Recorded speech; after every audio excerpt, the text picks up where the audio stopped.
Once more, we return to the drive-in. If he's aware of the absurdity of arming oneself with a few sentences and standing against a power that can pierce time itself, he doesn't show it. The man has his share of weaknesses, perhaps more, but cowardice is not among them.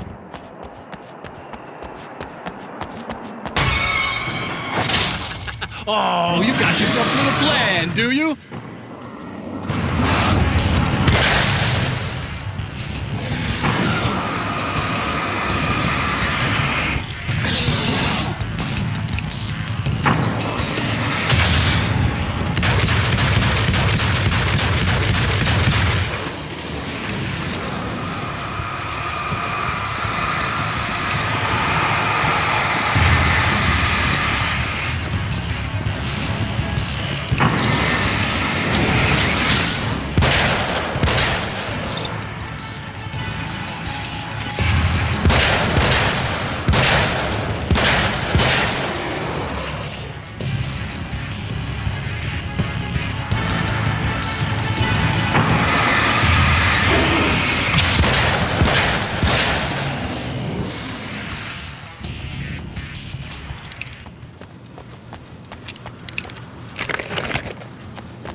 Never getting out of this wake, never! Don't worry, I'll take care of your wife and your life!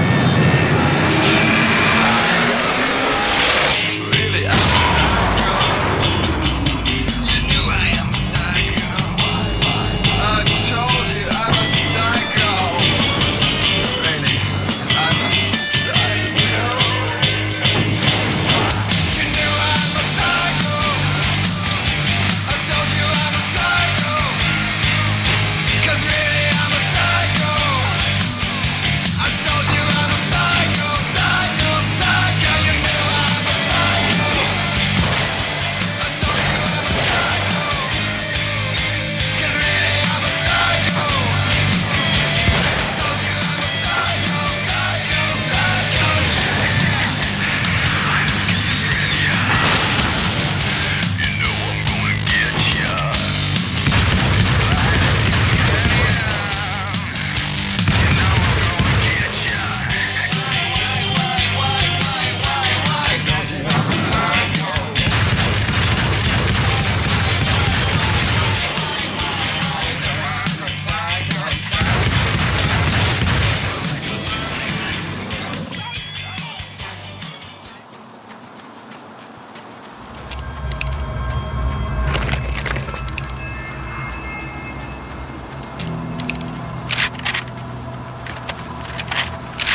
you right back to the beginning.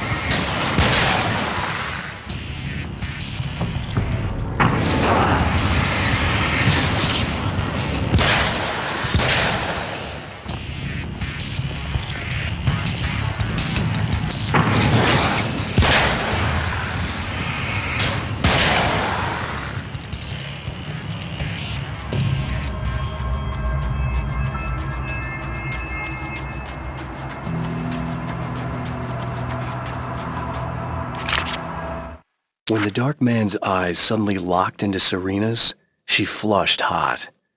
They ignited a black fire in her. He was talking. He wanted the power turned off. He said something about the projector booth. She hooked a finger under his belt buckle. He grabbed a hold of her throat and twisted until it hurt. Somewhere deep inside, a part of her screamed in paralyzed horror, but the moan that escaped from her throat had no panic in it. "Pay attention," he said. "Business first." His eyes glittered shamelessly. Hers did too.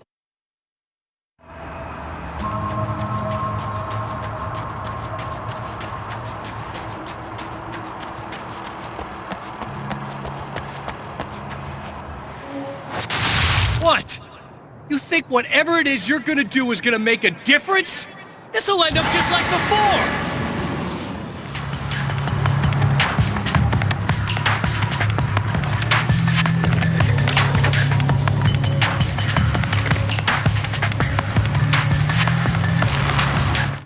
There's more to fighting the Taken than just burning away the darkness that protects them.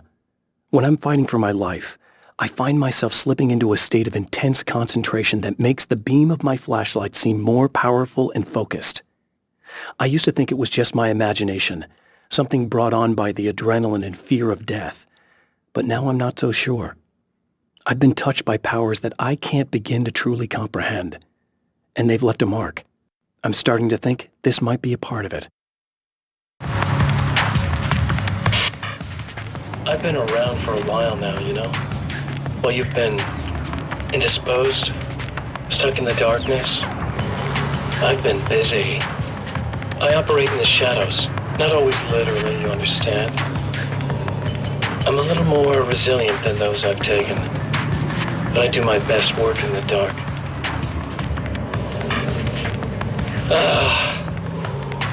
And there's so much darkness out there that goes deep. And the things that live in it are fast, big bastards. They don't mind getting a little bit of elbow room. All that chaos and madness, it doesn't really do that much down there.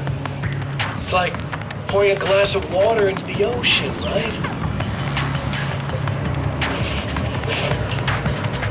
But up here, yeah, you can really make an impact. All they need is someone to bring them all the way through. But first, I had to take care of you. You party pooper. You're stuck in an eternal cycle now. The sun's never coming up for you. Everything else? Do my thing, get a bit of quality time with Alice. That's a little something for me. And I deserve it.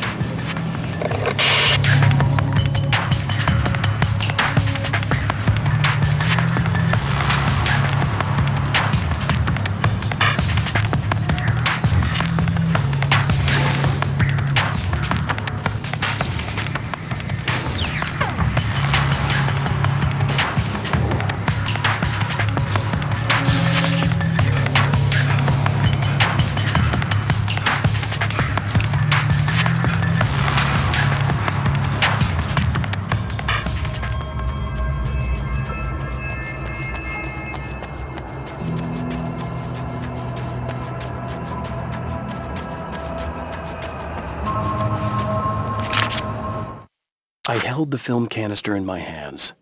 I saw her name written across it in big letters, followed by the title. It was a time capsule, moments snatched from times gone by, from a past that I hoped could also be our future. It was my salvation, our chance to be together. A tin can with a bit of magic in it that she didn't even know about. Something I could put to good use. There were only moments left before I had to face him.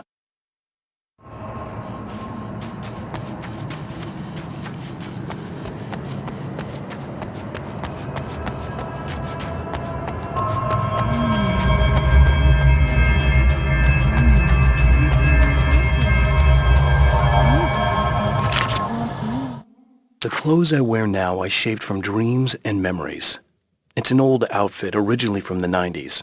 The last time I wore it was when I was still writing and Alice and I took a vacation in the desert before our troubles began.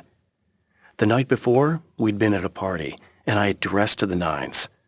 On that lazy day, I put on these old clothes, worn and comfortable. Alice made a joke about grunge. I felt a little embarrassed, but I stuck with them. We were very happy. I'm sheathed in good memories to remind myself of what is at stake.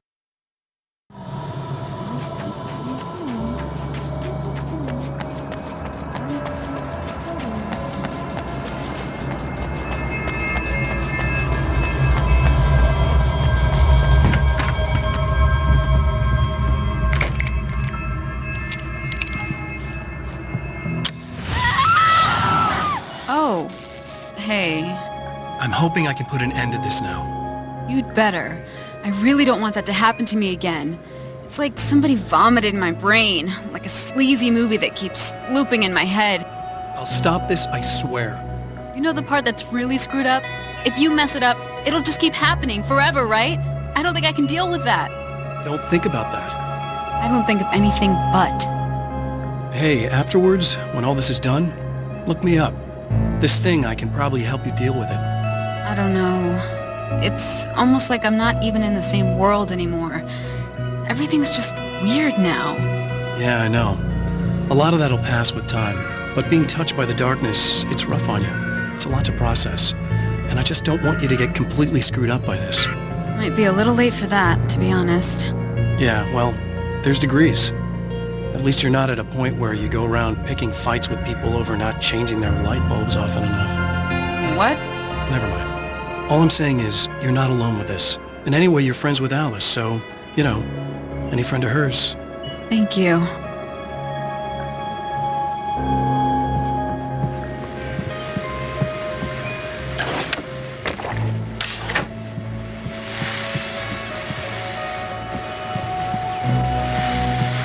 Hello, folks, and welcome to the third part of our pre-recorded interview with Serena Valdivia and renowned photographer Alice Wake. So, tell me about the film. It's called Sunrise, and it really wasn't something I ever thought of as an actual film. It was just footage, things I saw and happened to shoot. It's not a medium I'm very much at home with. You shouldn't put yourself down. You've got a great eye. Maybe, but experience is another thing. Because you're primarily a still photographer. Yes, exactly. So I'm really used to thinking of the world in terms of snapshots. I frame something and try to pick the right moment, and then reveal that moment to people. Moving images are a different story. I'm still learning a lot about it, to be honest.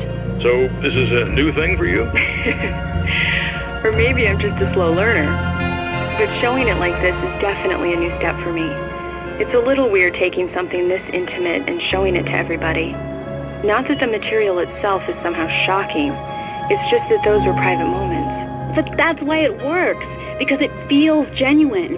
It's not so much a story as it is a sort of an echo, showing us how you saw your husband at the time. It's not really about the sunrise itself or Alan watching it. It's about you two together. I suppose. It's funny, looking at it now, especially now that it's been edited like that. It takes on a life of its own, almost. It's a kind of a fantasy. Well, there's nothing wrong with that. No, you're right. I'm glad you talked me into it.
Again, the champion of light enters the final trap. The new reality is almost here. All he needs to do is change the details of the scene, push it past the breaking point, and the rest will snap into place.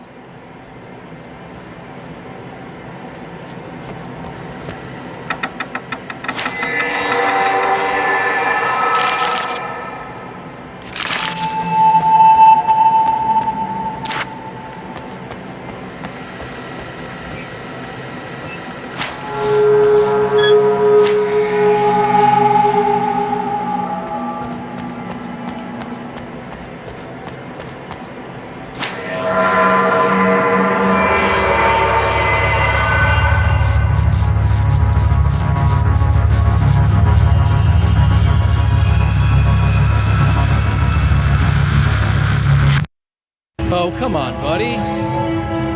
Why don't you... What? What is this?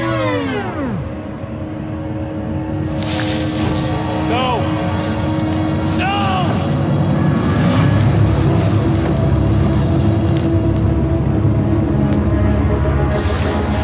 You can't do this!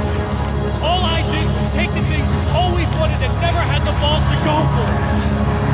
It's my turn now! It's my life! It's my life!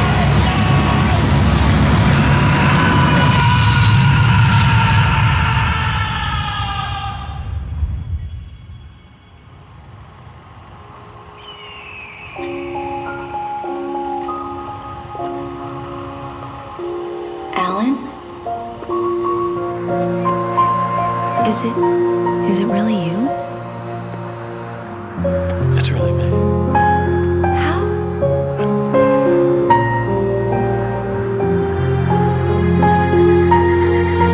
I love you. I love you.